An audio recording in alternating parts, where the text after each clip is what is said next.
everyone. Welcome to The Drop Podcast, your home for all things theme park, news, rumors, just discussions. We got it all. And I am so excited for this episode, not just because we've been gone for a little bit, unfortunately, mainly because, I was traveling for work and whatnot. But we are back, and I'm excited to talk about the parks. I've missed you guys. I've missed talking about these things. So, but before we get into any of these topics, of course, I have to introduce to you my co-host.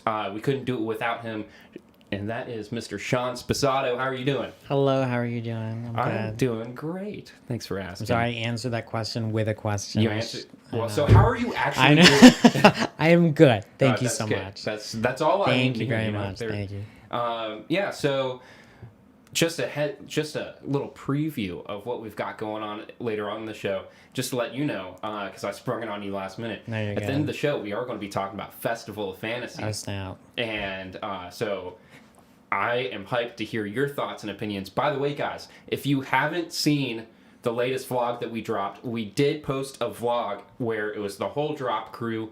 We went to Magic Kingdom. We saw Festival of Fantasy. And there's clips of Festival of Fantasy in there. And we also give our review as well. So if you're curious to know what it's actually like and you want to see the parade back in action, check out that vlog. It's going to be linked in the description. I think I forgot to put it in there, but it will be after the show anyways. But without further ado, shall we get into the first topic? Let's do it. Let's do it. And that first topic is this. You never know how much you love something until it's gone. And while that's definitely the case for Poseidon's Fury at Universal's Islands of Adventure, for years, people have speculated about its closure and have even begged for it. However, as soon as work walls went up around the opening day attraction, a loud cry filled the internet with people's concerns about their potential loss of the iconic pulp fan favorite experience. However, after being closed for 19 months, that's almost 2 years, with an unexpected twist from Universal, and with no announcement, oddly, yesterday on March 14th, Poseidon's Fury officially reopened to guests. So this one is an interesting one to me, just because, like it said in that little excerpt there was like no announcement of this. It was just like Universal, and I mean, even at its closure, there was not really an announcement. They said that it was like shutting down. So it had initially reopened with the park after COVID, or like during COVID when they reopened. It initially reopened, but then after about a month or two, they announced that like 5 different attractions across the park were closing down, just as like a cost-saving measure or whatever. And then so that closed, and people were just assuming, it would open up with everything else. But then slowly, everything else started to open back up. And then Poseidon's Fury got work walls around it. And everyone freaked out. Like, did it just, like, permanently close? Because, like, Fear Factor permanently closed. When it closed, they just didn't reopen it. And it's, like, it's done now.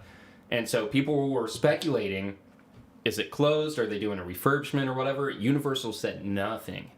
And then we saw people on site, like, touching it up and, like, refreshing the paint and stuff on the outside. And we heard some insiders saying that they were doing a ton of work on the inside, refurbishing it. But Universal official, not a single word. And then all of a sudden, it's been closed for almost 2 years now. And then all of a sudden, they just randomly reopen it. So I don't know. I just think this is a really interesting topic. But before we talk about this, like, circumstances a little bit more, I want to know right off the bat, what are your thoughts on Poseidon's Fury? Have you done Poseidon's Fury before? Yeah, so I've been on the attraction maybe 4 times now. Okay. And it's I guess it's nostalgic. It's very old Universal, I guess. Like, I don't know another, like, phrase to, like, I guess categorize or explain it. Yeah, well, it is an opening day attraction. It is, and it's like, it's a really good time. It's fun. It is cute. I think it's always like a surprise when, the big massive I guess, like, explosion, and then, like, it's, I don't know if it's like a fight between, just like the big reveal. The big reveal, yeah. That's always so much fun. And then, like, I don't know, it's like, yes, it does feel very old, but I I guess I just always think about like E.T., how that feels really old too. And I think I really enjoy the fact that they both feel so old. There's something about like walking Yeah, into there's an like some attraction nostalgia that's to been there it. like your Yeah. whole life. It's exciting. And I don't know, because you know, like there's nowhere else in the world you can experience that, you know? Yeah. And so that nostalgia. And so for me, I like that it's old. Mm-hmm. Yes, it takes up like a lot of room in the park. It's like massive. It's a Yeah. ginormous show building. All of it is it's humongous. Well, and it's like it's the last remaining thing of that area too, because like when the park opened, it wasn't just Poseidon's Fury and the Lost Continent. The Lost Continent also had Dueling Dragons, and then it had the Sinbad show, the Seventh Voyage of Sinbad or whatever it's called. It had that, and just recently the Sinbad show closed, and then of course that whole back half section closed for Harry Potter in 2010. Well, it opened in 2010 as Harry Potter, but closed in, I don't know when, in like 2008, something like that. So like it's been slowly, like other parts of the park have been like claiming land from Lost Continent, and like things have just been closing, and this is like that one last remaining thing really of opening day Lost Continent. So yeah, it is very nostalgic because of that, especially if you were familiar with like older Islands of Adventure. It's like, yeah, you walk through the land, even though there's not much there, just the atmosphere of Lost Continent is so immersive, and that was like one of the first lands to really be that immersive. There's just a lot of history to the Lost Continent, and it's nice to see It's not lost on us. that it's not. It's not. Were you gonna say fully that lost. joke? Oh my god, I killed it. I'm You so nailed sorry. it. No, you're good. I You're killed it. good. I'm sorry. better you say that than me. Yeah. But yeah, no, it's just. Yeah, no, I don't know. I'm glad that it's open. What are you? So, are you excited to experience it again? I actually kind of am. It's Yeah. fun. It's a nice, like, I used to always say this about Ellen's Energy Adventure. Mm-hmm. It gets you out of the hot sun because Yeah. it's like kind of long and it's like very well air conditioned. But it's just, again, I think it just goes back to the nostalgia. It's just funny. We like, I feel like whenever I go through with friends, like we kind of laugh at certain parts of it. Yeah. We're laughing with it. We're not laughing at it. Mm-hmm. It's more so just, I think we're all in on the joke of it. Yeah, it's like they Not that it is a joke, because it's not, but just like the fact that it's so old, that it's so outdated, but it's still there. We all love it. Mm-hmm. I just think that in itself, there's like humor there. Yeah, well, I think it's like it's run for so long that the cast kind of know that it's outdated, so they like play into that a little bit. So it is kind of like this inside joke, kind of that like we're not laughing at the attraction, but the fact that it's self-aware a little bit, is fun. So I was trying to get out there the other day, but because it is currently spring break, crowds are just ridiculous. Yeah. So I decided to not go out yesterday to see Poseidon's Fury just because I was like, I'm not going to deal with the crowds. It's crazy. And you looked at the wait times too, and they were like insane. Oh, yeah, like- Yeah. Everything was 120 Yeah. minutes, like 2 hours for everything. It was just crazy. So I decided against it, and later on next week, by the way, so next week I am going to be going out to Universal, and I am going to do a video of Poseidon's Fury. So if you want to know exactly all the small little things that have been updated and upgraded, definitely subscribe for that video because it'll be a fun one. But I don't know. There were a bunch of insider reports saying that for this ride or for this attraction, it's not a ride. It's it's an experience. So for this experience, they said that there wasn't like a single piece of lighting or just like technical prop that they didn't touch. Like they went through everything and made sure that it was either like repaired, updated, or that it was still in working order and everything. So supposedly the projectors and the lighting and like the water tunnel and everything at the very end, all of those effects have been updated, and I've heard from people that they look phenomenal, which is really exciting. The one thing that I don't know is did they update any of that like CGI stuff at the very end Yeah. with the big battle, because that stuff has been, that specifically is what makes the attraction dated. It's not the story. It's not the walkthrough Or experience. even like the smelly old water, like Or you yeah, know? yeah, it smells like it smells smells like like it's all. it smells like mildew. Yeah, yeah. yeah. Yeah, that's like everyone loves the smell of ET, but it is literally just the smell of. But mildew. I think because it's not wet, it's okay. Like But it is wet. Like that whole last half of ET. Well, so there's. of I the guess Green maybe Planet. you're right, but I And don't know. then It's like it the just feels forest different. is nothing, but it's It's just covered in water. haze, You're right. That's like true. water-based That haze. is true. That is true. Yeah, yeah. So it's just the smell of mildew. I think it's more intense though at Poseidon's Fury. I It don't know. is. Yeah. Well, I think it's also like chlorine there. I too. think that's Yeah. yeah. Because you walk under the water, so it's like you're going to get at least a little misted. Or Yeah. whatever. So I think it's like the smell of chlorine as well. Like It's it smells just like you're it's at a like pool. not nice. Yeah. No. Like a dirty public pool. Yeah, so it'd be interesting to see how does it smell, how does it look, and I want to know like if they updated any of that CGI or not. From the few pictures I've been, I know I probably should have looked at all the pictures that people have been posting, but I kind of just want to experience it for myself. But I feel like from the small amount that I did see, it looked like they might have even changed the showroom, like that last showroom where the walls open up and it's like a big thing. I feel like from what I saw, it looked like they changed a lot in there. So I am excited to go and see that. But yeah, I don't know. I think that so there were a lot of rumors with this ride when it went down of what Universal was going to do to replace this ride. And when we realized that, it was just a refurbishment, a lot of people were kind of like, but I wish that they would do something with it. I think that a lot of those rumors, honestly, I think a lot of those rumors are true, but I think that Universal just has their hands tied with Epic Universe so much. And they're thinking of like Legend of Zelda and all that. Yeah. What's going on? Sorry, my cat is like out the. Oh my gosh. So Sean has wild animals living at his house. And every time we do a show here, they'll like bang on the door to try to get in. And we're live. Oh my god, I apologize. No, you're good.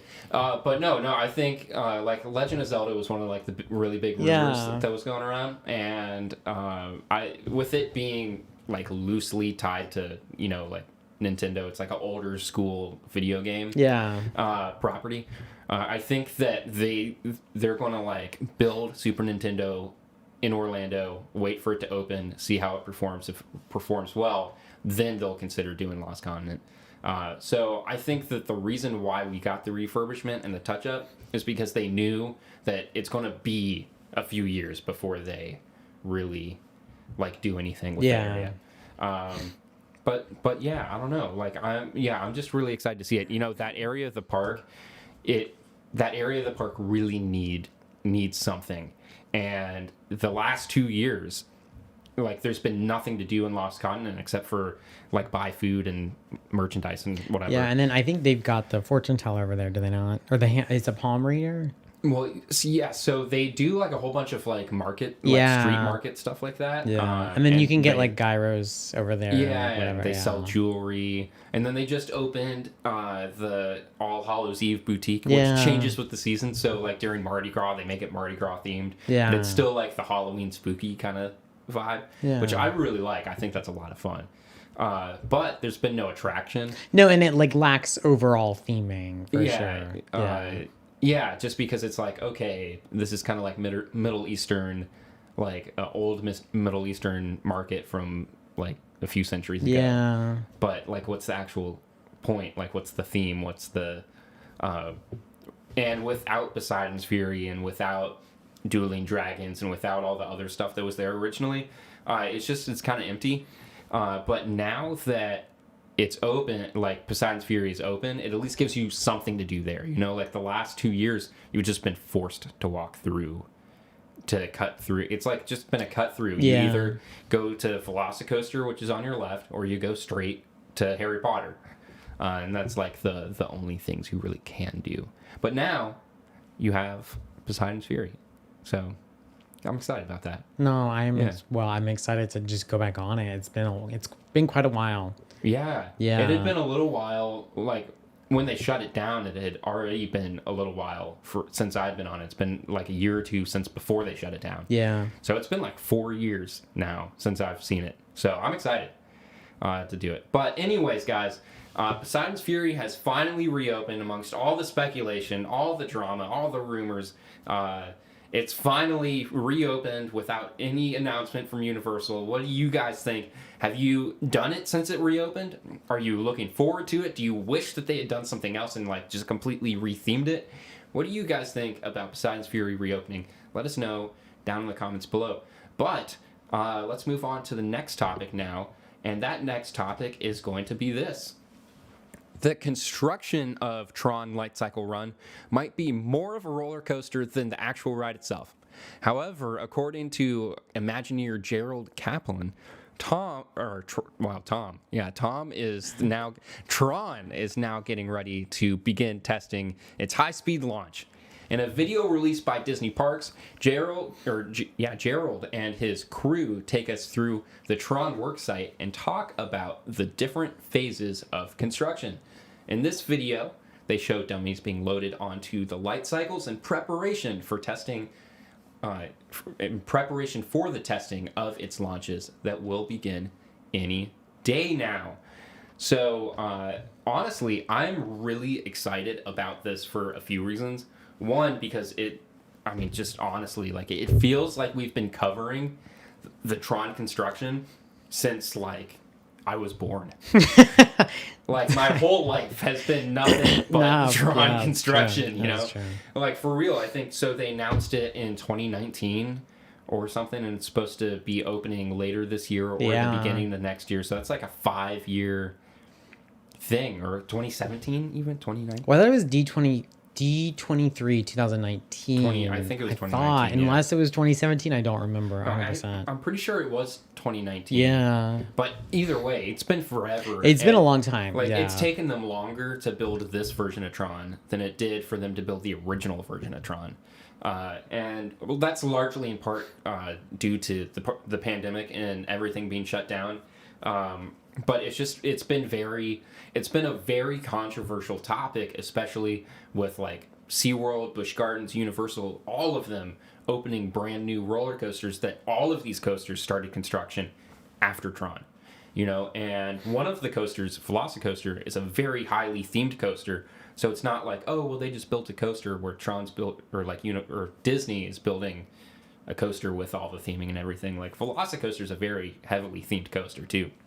So it's been a very controversial subject for a very long time, and because of that, I'm really excited to hear this news, because it's like, man, they are picking up speed, like not like no pun intended, but they're picking up speed on this construction. So much so that now they're actually starting to test the launch they're at warp of the coaster. speed. Yeah, literally, like they're at warp speed. And so I'm going to go ahead and play. So we have this video. It's not going to play with audio, but they just have some really neat images of inside the construction site. So we've been doing construction updates on Tron literally since the day I was born. And and it's really neat to see now that we're getting actual videos inside the construction site. You know, like I'm not having to like throw my camera over a wall and hope that I can get something good and fish it back, you know? And not get like arrested at the same time. Like, look at that, I can't get that shot. Anyways, so yeah, these are just some like really cool images that Disney has released. And in this video, which by the way, it is linked in the description. So if you haven't seen this video, when obviously our podcast is over, go ahead and click that link. Not and watch before this it's over. Not before. Stick with us until after the podcast, please. I beg you. But no, it's just, so it's a really, I don't know. I think this video is really neat. Because yeah, I mean, we get to see them installing the trains onto the tracks. Like, that's really cool. But in it, they specifically talk about the different phases of construction that they're on, and they said that they had like just wrapped up phase 1, which is general construction and all that, and they're moving on to phase 2, which is testing. And in the video, he talked about them getting ready to do a pull-through test, and that pull-through test they've actually already completed. Because when the video came out, I was like, wait a second. Are they going to do 2 pull tests? Like pull through? So a pull through test is basically they take one part of the car with like a little guide around it to show like how much clearance it needs.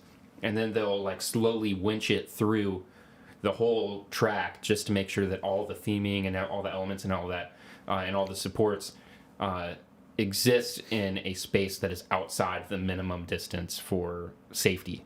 And if it clears that clearance pull-through test, then they can move on to other tests, such as launches. But anyways, they have already completed that pull-through test. So according to what he's saying is like any day now, we can expect. Yeah, cool. It'll just loop. But yeah, they're saying that any day now we can just expect that we can see Tron starting its launches. And he was even saying that he was excited about it because people on People Mover will get like a really good view of that. So that's really exciting. So hopefully as soon as they start doing these tests, I'm going to be trying to go out there and get some shots on People Mover of this Tron coaster going around the track. Like that will be really neat to see. But yeah, Sean, anyways, what are your thoughts on this? Like, we are finally... Oh, you are not in frame there. My bad. Oh, no. So we are just going to... Hold on. Give me a sec. There we are. That's us. We are live. Back. But yeah, what are your thoughts on this? Like, we're finally starting to see not just, like, evidence that, like, the construction is moving forward, but we're starting to see... Like, progress. Like... Dude, the coaster's about to start running. No, of course. Like, that's insane. So what are your thoughts on that? No, I'm excited. It's, like we've said a million times, it's been so long overdue. For me, I've never been to, I believe this is at Tokyo. Is it at Tokyo or is this one at Shanghai? It's at Shanghai. It's at Shanghai. I've never been to Disneyland Shanghai or Shanghai Disneyland. Forgive me, I don't know the proper... Shanghai Disneyland? Is it Shanghai Disneyland? Yeah. I don't know. I could be wrong. You can tell I've never been. Neither have I. So. No. And so it's exciting because we'll get this little taste of that amazing foreign park here, right in our backyard, which is exciting. It's going to be, it's supposed to be an amazing attraction. I don't know. It is weird to see that it's up and running, but I guess that's like with every new attraction, you see it be constructed for like months, sometimes years, unfortunately. Yeah. And then it kind of gets to that point when it's like, oh my God, they're testing it. Oh my God, I'm going to be on it. Well, it's like... That's really exciting. Yeah, it makes it's a fun transition. Finally. Yeah, it is. Yeah, it's like we're not just talking about it. We're not just looking at concept art anymore. We're not just theorizing what this thing's going to be. Like, it's here. We're going to get to experience it firsthand. Yeah, and we're starting to see the things actually run and come, like, get put together. Like when we were just there the other day, we rode the People Mover, and I got a few shots of the Tron construction in crisp slow motion. So I was able to put together like a little, just like a tiny Tron construction update at the end of that vlog that we did. And it's insane just how much work they've gotten done in the last month or so. Like since the last Tron update that I did, I mean, they started putting the canopy on. They're finishing up the pathways for the footpath, like the foot traffic that's going to be going through there. They're getting ready to install the Tron sign that you'll walk past. They are working on the tunnel. This is the big news here. They're actually working on the tunnel for the railroad to go through. Finally, which is really exciting to me. I think I told you while we were on the that was what you missed more than anything else. I think I'm more excited the train coming back. To be on the railroad than to be on Tron, just because it's been gone for so long, and it's such a staple of Magic Kingdom. Like, it is quintessential Magic Kingdom. And it's been gone for so long. But anyways, this is about Tron. I don't want to get sidetracked. No, of course. But yeah, no, it's just like the point is it's all coming together so fast. And what I love about this video is that like, I mean, you can really see, like, they're putting the canopy on right now. Like, it is getting so close to being done. But yeah, I don't know. So seeing this video, does it make you more excited for the ride, or does it like make you, or like, I don't know, like I think I'm just like, I don't know. It kind of feels like because they just released a ride video similar to the upcoming Guardians of the Galaxy attraction. yeah, So it's kind of like, I don't know. We're just kind of seeing this like. I'll believe it when I'm Yeah, actually in line like I don't waiting know. for I it. think that's it. I don't know. It's because it's just we keep seeing all these like little tidbits, but we're not actually experiencing these things, and so it's like you only tease me so much, Yeah. before I like kind of get a little upset. Well, But and that's one of the reasons why I actually really prefer the way that Universal handles their press announcements and stuff, is that they just build the thing. And then they'll be like, hey, guys, we're doing this really cool coaster. It's called Velocicoaster. These are the stats. Oh, and by the way, it's been open for 5 years. yeah, Yeah. Like, it's been open, or like, but in all reality, like, I think they announced it, and then 2 months later, like, the coaster was open, or 3 months later, the coaster was open. And that one became a joke because you can physically see, like, hey, they're building this massive coaster, we know. But, like, with Tron, they had announced this thing, and it was like a year and a half, 2 years before we saw any serious progress on it, because especially in Florida, like, and they talked about it in one of these videos that they released. This was like one of 2 videos that they released like this, but in that other video that they released, they talked about how they had to do so much prep to the land because Florida's a swampland. It's a marsh, It doesn't look like it now because it's so developed, but when you build something on a piece of undeveloped land, like there's like the aquifer underneath and everything, so they had to do a whole like years worth of work on the actual site itself before it could ever go vertical. And so that all happened after they announced that Tron was happening. And Disney definitely could have held off from saying, hey guys, we're building Tron, until like it's starting to go vertical and people are like, hey, they're building something here, what are they doing? And then they could have announced it, because I think part of the issue and part of the reason why it just doesn't feel real, like it's I'll believe it when I'm in line waiting for it, that's true. is because it's like we've been told, hey, Tron's coming, yeah, Tron still coming, and we've had it for this massive amount of period where but just been told like, hey, it's coming, but literally nothing is happening. And so when things finally start happening, which is awesome, I'm excited for it, but it's kind of like, yeah, cool. Like, I'm glad because I'm tired of talking about it. Yeah, like just like, let let's it just let it open be. Yeah, Yeah, let I'm it tired be. of talking about it. Let it just open. Yeah. But yeah, so one last question about Tron then. Because I know we just said that we're tired of talking about it. But one last question about Tron. So there has been constant debate in the fandom over the last year or so about opening date, or like the opening date. Do you fall in the camp that it's going to open by the end of 2022, so the end of this year, or do you think it's going to open in like the first half of 2023? And does this video that they just released Make my mind think a certain way. Yeah. Because it's March, I feel like there's a really good chance now they could have it open by the end of this year at some point. Although I don't know if they want to do like, well, I guess because Guardians of the Galaxy, that's opening in Memorial Day. Yeah. So like that time frame. that time frame, which is like May. So I could see it for that reason. Like it'd be something to bring people during Christmas time as like an added bonus of, by the way, not only are you going to get Christmas at Magic Kingdom, you're going to get Tron. Yeah. Yeah. Well, so I actually, and I've been in the boat of it's going to open at the end of 2022 for a really long time. Yeah, I think almost since like the first few Tron construction update vlogs that we did, I was like, Disney likes to take their time making sure that they get things right. And especially after the last few times that they kind of rushed things, like Rise of the Resistance, they rushed that opening. Yeah. And it didn't go so well. I think Disney like learned their lesson. Like, oh yeah, the way that we do things, we do it for a reason. So let's go back to taking our time, making sure that we get everything done right. And so even then I was like, because people were like, oh, it's going to open in 2021. I was like, no, I think Disney's going to take their time on this 2022. So for a long time I've said 2022.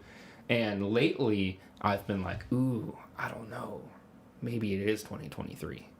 But I've still stood firm with 2022. And this video coming out actually makes me feel even more confident in that. And not just because, hey, it's March and they're doing their testing. Because, I mean, if you think about, like, speaking of theme park companies learning their lesson, right?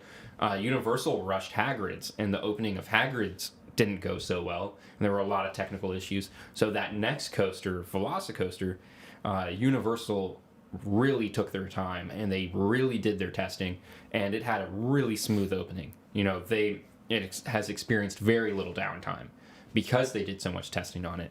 And so they did months of testing, and but yeah, so you compare kind of like the length of testing that Velocicoaster went under, and then you compare Tron, and you're thinking, well, it's March now, that means that it would probably open by like September or so if you compared the typical time that, anyways.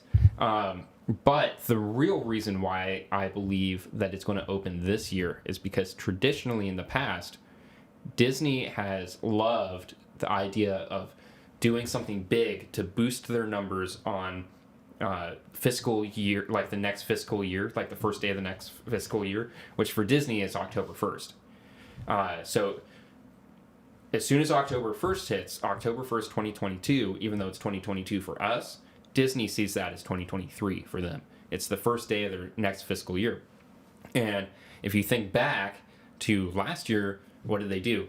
Well, October 1st was it was the first day of their 50th year celebration, but it was also the day that they opened up Ratatouille, because they were afraid that if they did this big 50th celebration ceremony thing at Magic Kingdom, then there would be like no attendance at Epcot. We got to give them something big to do at Epcot.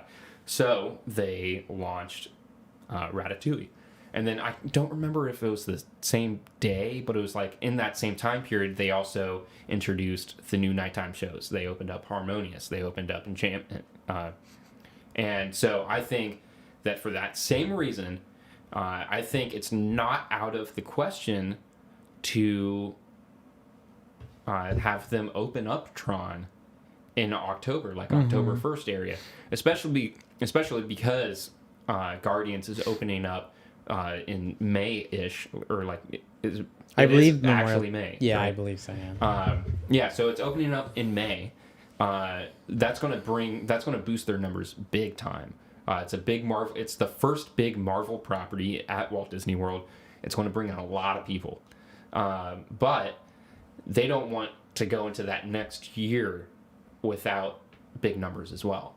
So I think that I think it would be very likely to see Tron open around October 1st. I wouldn't be surprised if they said it is opening October 1st. Yeah. Like on that day. But at least in October, I wouldn't be surprised if Tron opened October, for the reason of it just being their next fiscal year. So that technically would be 2023 for them, but for us it'd be 2022. So yeah, I don't know. But the question, guys, I'm going to toss that over to you guys. What do you think about Tron finally hitting the milestone of it testing its launch? It's a big thing. They've done their pull through, and now we're actually going to see the roller coaster train in motion. What do you guys think?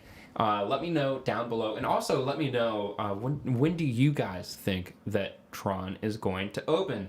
But now let's move on to our third and final topic for this evening, and that is going to be this. Universal Studios Japan saw the opening of the groundbreaking immersive Super Nintendo World last year in 2021. Now, with the promise of the land also coming to Hollywood, Orlando, and Singapore, we're left asking the question, when can we expect to see the land open at other parks? Well, thankfully, that question has officially been answered for one of the parks on the list. In honor of Mario Day on March 10th, get it? Like March 10th, 10, Mario. Universal Hollywood officially announced that the new land will open next year in 2023. So Sean, I actually want to throw this one over to you first, just because honestly, I don't know. Like, so, I don't know what I just do. But no, so because you've actually been to Universal Studios Hollywood, Yes, right? a few times, yeah. And I haven't personally. So that's why I want to throw this one over to you. I'm catching that. Yeah, you're catching that. But yeah, this is going to be the very first. I don't know just what happened there. I'm sorry. But this is going to be the very first Super Nintendo World in the United States. Yeah. It had very big and very it was accepted very well in Japan when it opened there. To big success, raving reviews. People were very excited about it. And now it's finally coming to the U.S. and it's coming to Hollywood first before it comes to Orlando. And now this land is still technically rumored for Epic Universe. We all know it's going to Epic Universe, but technically it's still a rumor that it's going to Epic Universe. It is guaranteed that it's coming here though. So I just want to know, what are your thoughts about Super Nintendo World coming to the U.S. And are you excited by this at all? Does this make you want to go out to Hollywood and experience just what are some of your thoughts about Nintendo World coming here? I'm excited. I think it's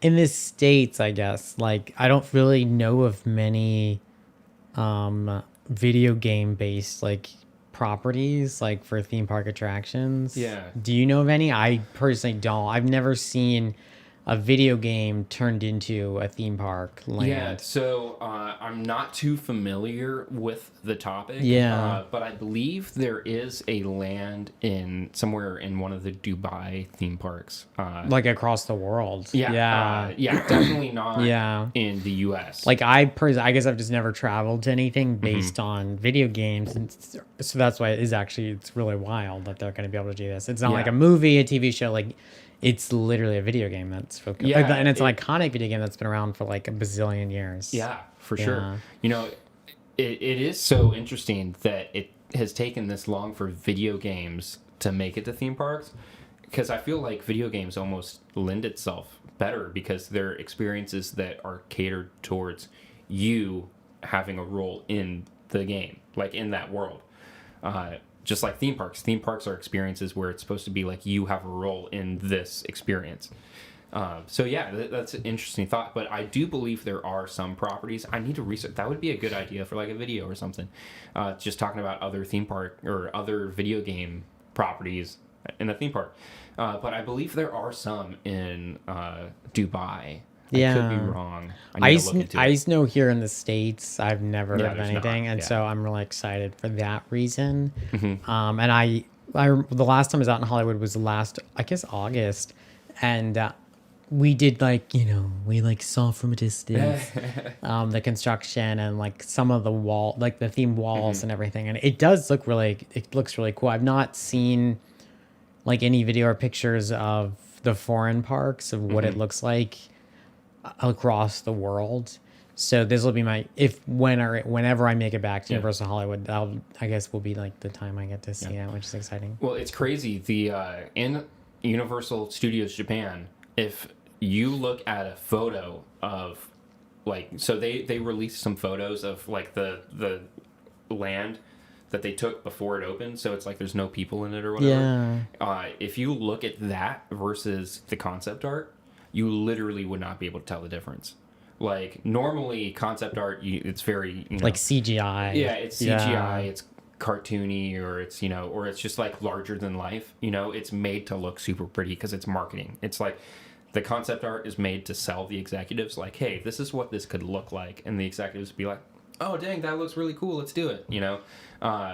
So it's supposed to look larger than life. It's supposed to look, you know, whatever. But the Super Nintendo world, it literally looks like they pulled it out of the video game and just like put it in real life. Like, it is insane. Just like, it literally looks just like the cartoon, like a carbon copy. Yeah, it's crazy. Yeah, so I don't know. Just I am curious to see how that transfers to a U.S. market, because you know, Super Nintendo is huge in the U.S., but I don't think it's I don't think it's as huge as it is in Japan. No, like, I don't think so. That it is part of Japanese culture, you know, like Nintendo, all of its characters and stuff. Even though it's huge here, I think people see it as like, oh yeah, that thing that I played when I was a kid, you know? And there are still some huge fans, but it's not nearly as big of a cultural thing as it is in Japan. So it'd be interesting to see how the U.S. audience reacts to it as well. Do you think it's going to have just as big as a pop here as it did over there? I feel like it could. I mean, I don't, although, like, and I feel like it'll maybe actually get some of the older demographics too. I feel like, you know, and it's definitely, it's very family oriented, kind of like the Harry Potter franchise. I feel even like more so. more, yeah. So I feel like it kind of follows that theme, which is really exciting. So I don't know. I feel like, yeah, it has a really good chance of being very successful. Yeah, I do. it has family friendly attractions, and it's just been around forever. Like, who doesn't know Super Mario? I just, you know. Yeah. It's like, it's such a massive brand.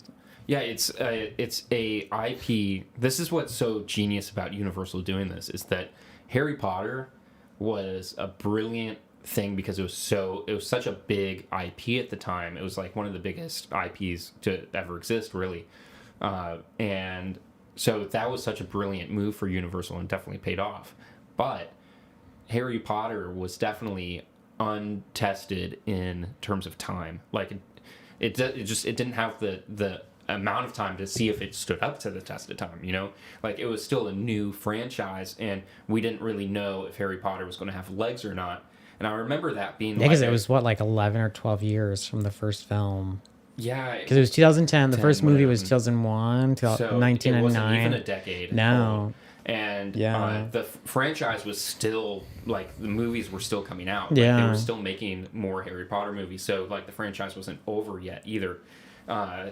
So there's a big concern for fans of, like, oh, is this a property that is really going to stand the test of time, like Jurassic Park did, which is right next door, or like Marvel has, you know, it's been around since the 50s, yeah, like a long 60s, time. you know, Yeah. like Marvel has stood the test of time, not just like the movies, because they built Marvel before the movies were made. The Marvel Superhero Island was based off the comics. So, like, all these different properties were properties that have stood the test of time. And what's so brilliant about Super Nintendo World is that it is a property that has stood that test of time. And it's something that is not just popular now, today, with kids, with, like, Nintendo Switches and stuff, but it's a property that has been around since their parents were kids. And so you're having a multi-generational IP, getting it built in your park, that is going to draw crowds from multiple generations, because, like you were saying, like, who doesn't know Super Nintendo? Yeah. Like, who doesn't know Mario? Who doesn't know Luigi? You know, like, it's me, Mario. With the very stereotypical Italian accent. But yeah, no, for real, like, it's such a smart move. Yeah. Even though I'll be honest, like, I'm not a huge Nintendo Mario's fan. super fan, yeah. Yeah, like, I never really played video games growing up, honestly. So I kind of, like, missed that phase a little bit. But even as someone who was never invested in Nintendo, like, those characters are still, like, they transcend pop culture, you know? Yeah. Like, if you're like you don't have to have played the games to know who Mario is, know who Luigi is, and know Like who Peach and Yoshi, like all these different characters. Like, you don't have to have played the video games to know. They just transcend pop culture. And it's honestly amazing that they haven't ended up in a theme park yet or something like that, and Universal is just such a great fit, I think. But it'll be very interesting to see how it goes over in Hollywood, because it's coming directly to Universal, or to Orlando. And the Orlando one, so I actually am not too sure about what the differences are with Hollywood and Japan, but I know that there are slight differences in the land. And then Singapore is even going to have a slight difference in that land too. But the one in Orlando is supposed to be like the super Nintendo world. It's like the one that like it the gets crazy everything. Nintendo world. Yeah, like it gets the best of every other land. So that'll be really exciting, because Singapore is starting their construction soon too. Like, it's replacing the Madagascar land in the Singapore park, and I believe Madagascar just closed. But in a few months, they're going to start demolishing that land to build Super Nintendo World. And it's going to be like a whole expansion. I think it's going to be more than just Super Nintendo World. I think they're doing some other stuff too. But so that'll be really exciting, that like every other park has kind of like they figured out what works and what's most popular here, so that like this one is going to have like kind of the best of everything, and I think that's really exciting. So awesome. Yeah. But anyways, guys, what do you think about the opening day? We don't have a specific date or month or whatever, but we have the opening year. It's going to be next year, 2023. What do you think about the opening of Super Nintendo World coming to Universal Studios Hollywood, just on the other side of the coast? Does this make you want to fly over there and experience it before it comes to Orlando? Just how hyped are you about Super Nintendo World? Let us know down below in the comments section. We'd love to have a conversation with you down there. But before we get going, we just want to have like one tiny little conversation about Festival of Fantasy, because Sean, I know that you have been a big champion of this parade coming back to the Magic Kingdom, and it is here. I know we've talked about it on the podcast before, and we did post a vlog where we did get your thoughts in it. So if you haven't seen it, definitely go see it. But we've had some time to let our opinions kind of marinate. Yeah. So I'll propose the question once again. What did you think about Festival of Fantasy? And another question that I've been asking everyone is, are you glad that it was Festival of Fantasy that returned? Or do you kind of wish that they had created something new while there was a space for something to be created? What are your thoughts? Well, yeah, I enjoyed it. I think I talked about it in the vlog. There was like a few little changes. Mm-hmm.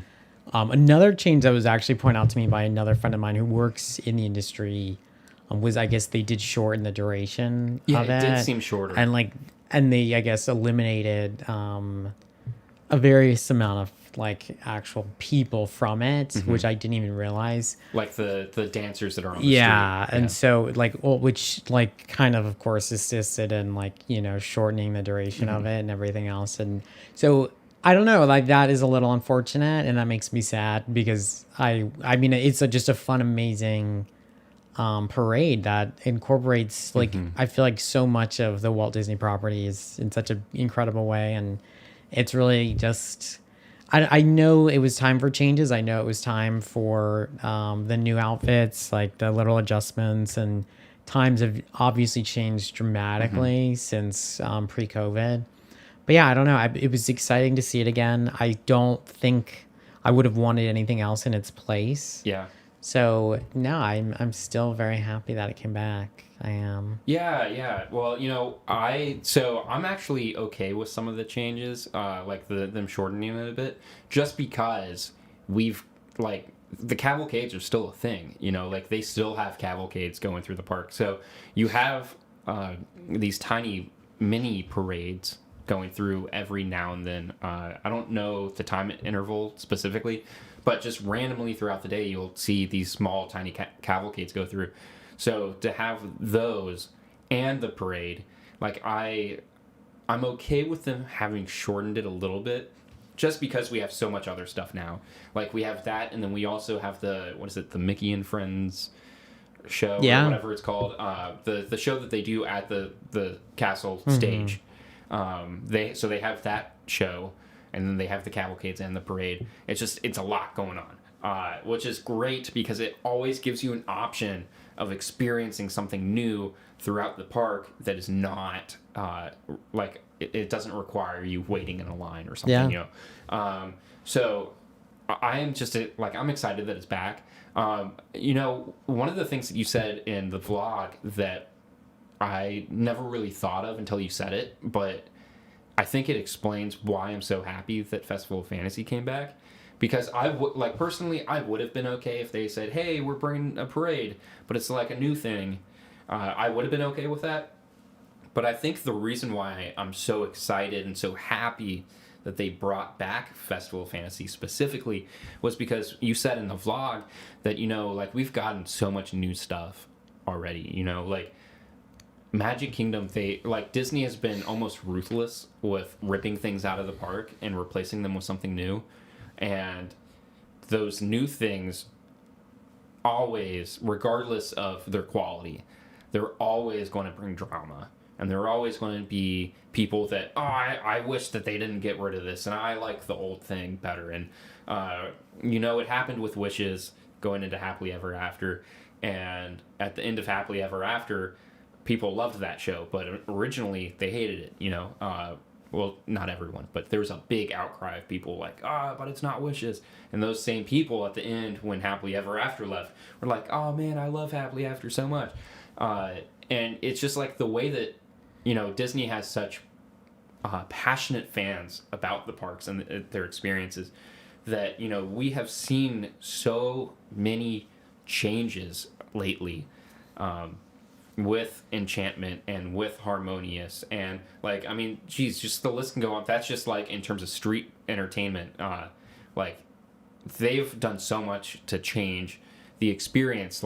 They've gotten rid of fast passes, they've gotten rid of Magical Express. There's so much that Disney has done just in the last year that it is refreshing to actually have something from pre-COVID come back. Yeah. It's refreshing to have something that has some nostalgia to it. It's not just something from pre-COVID. It's something that also has nostalgia, and it's back. It's so much nostalgia to it that every time we say Festival of Fantasy, we have to sing it. We do sing it. Yeah. We do sing it, yeah. Which we haven't done on this show yet. I know we're lame. We are lame. I think it's the time change. The time change has been a lot. Yeah. It has. But yeah, no, it's. But I think because there's been so much change, it's really nice to have something that is nostalgic and familiar.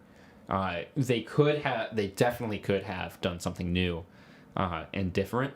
But I think for so many reasons they didn't, they went over budget with Harmonious. Yeah. There has been backlash with Harmonious and Enchantment. Why spend the extra money on building something new when you can just bring in an existing infrastructure of a parade with all its costumes and everything? You don't have to change everything, so there are a lot of different reasons why I think they brought it back, but for whatever reason they did, I'm just happy that it's here.